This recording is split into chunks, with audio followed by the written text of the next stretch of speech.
Hi, I am Jhalak Gupta. Welcome to Wednesdays with me, moral story for kids. So, today I'm going to tell you a story by which you will learn that how to believe in yourself and why to believe in yourself. So, let's start up the story. This is a story between two boys, one who is 9 years old and the other one who is 5 years old. But they are best friends and they used to spend most of the time together. They used to play, they used to study together, they used to eat together, and obviously they used to love each other a lot. So let's start up with the story. There was a village. In a village, there lived two boys, Jack and Jin. Jin was 5 years old and Jack was 9 years old. They were very good friends and they were so powerful friends that no one could ever come between their friendship. One day, when Jack and Jin were playing in the park, by mistake or by chance, I should say, they went into far away from village nearby jungle and where they started playing and playing and playing by forgetting that they have gone actually far away from their home. That day Jack and Jill were playing near the well, right? All of a sudden when they were flying the kite that stuck into the tree, and Jack said, "Oh my god, my kite has stuck in the tree. Now, how to take out the kite?" So the Jinn said, "Okay, I'm playing with the ball until you take out the kite because my height is already small. I cannot go and help you in this." So Jack went, and when he tried to take out the kite from the tree, all of a sudden he just bang on the stone which was on the floor and he fell into the well.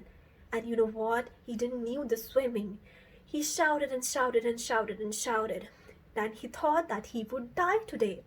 But his friend Jin, he came running, though he was very small and he didn't knew swimming also. He forgot everything that time and he saw a bucket was placed nearby the pond. In the bucket there was a rope tied, which was a quite very long rope. And he thought that I think it is made for this well only to bring up the water in the bucket. So he put that bucket inside the well and asked his friend to hold that bucket. Then when his friend held the bucket with his both hands, he kept on pulling the rope, pulling the rope, pulling the rope, pulling the rope out of the well, pulling the rope, and he went far, far, far, far, far, far, far, far until his friend was out of the well. They both hugged each other. Jack thanked Jin that he saved his life, and he thanked him that though he's very small, still he used his mind and he saved his life.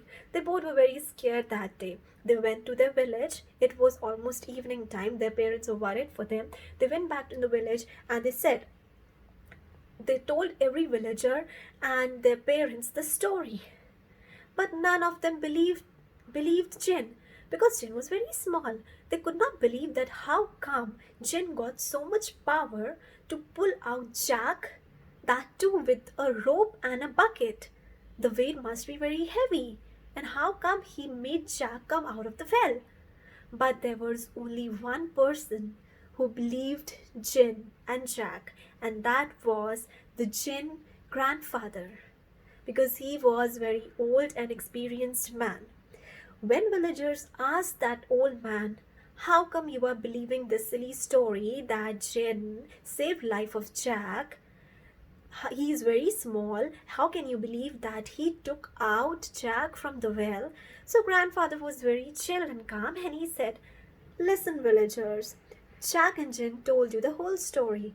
Now, what you didn't understood out of that and why you are not believing them? He told you that he put the bucket inside the well and he pulled the bucket out. And then he went far, far, far, far away. The way the rope was so long, and he kept walking and walking and walking and walking with his all this strength, and he pulled Jack out. Now, what thing you didn't understood? Why you are not believing him?" So villagers kept on thinking why he is believing these two children, how it's possible. So grandfather said, "See, you are thinking that how Jin got so much strength to take out his friend, Well, I will tell you, because at that time there was no one to tell Jin that you couldn't do this. You couldn't do it. He was on his own. And in fact, the situation was an emergency situation that he himself didn't had any time to think of that whether he will be able to do or not. He just gave his 100% seeing that his friend would die. So now then the villagers thought that actually there was a point. Now, what you understood from this story, what is the moral of this story? The moral of the story is we as parents are so much possessive in love for our children that we sometimes, and in fact, I must say most of the times, we keep on saying, hey, don't do this, because if you do this, this will happen. Don't do this, otherwise, this will happen. We ourselves take out all the negativities from our mouth for our child just because we are scared for them, we are possessive for them in love. But this is actually wrong.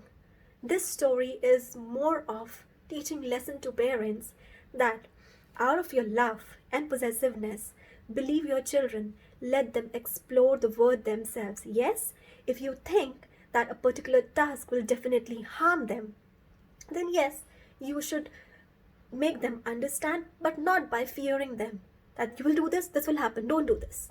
This is actually wrong on our part. We should never make them fear of. Let them explore the world.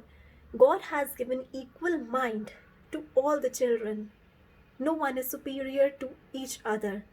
But the development of mind depends upon parents, how they are developing their mind, in which direction they are developing their mind. Child, one day if you will leave child by exploring himself or herself, he will definitely think that yes, this is the way by his mind. And this story teach us this, that the child was very small, but no one was near him. He was all alone and he only had the responsibility to save his friend. Now guess one thing, what if the Jinn parents were there with him? He would have stopped him. No, Jinn, don't go. You will also fall inside the well. Let us think that what we can do for Jack. So, as a parent, it's very important for us that we let our child free, make them free, let them explore the world themselves, let them apply the mind. We should always be there for guidance, for supervision, for observation, that nothing harm them. But we should not keep poking them. And what children should learn from this lesson is that you should believe in yourself first of all. And no one can empower you except you yourself. If you think that if other person is dominating you or empowering you, that is your own thoughts that you are thinking this. That is not the other person's mistake that he is making you think. No, that is your own thought. By that time, if you think that why he can empower me? I am myself, it's my life, I know what I have to do. I will ask my parents whether I'm doing this wrong or right. If I'm stuck somewhere, I'll take their guidance. But no one can dominate me. It's my life. I can do whatever I want. And yes, if you know what you want to do, and if you really want to do it, you can do it. No one can stop you. So always believe in yourself. Parents are always your back support, who will never let you fall down, who will never let you get into any harmful situation. But believe in yourself and do what your heart and mind says. So this was the story. See you next week. Bye bye. Enjoy. Stay safe.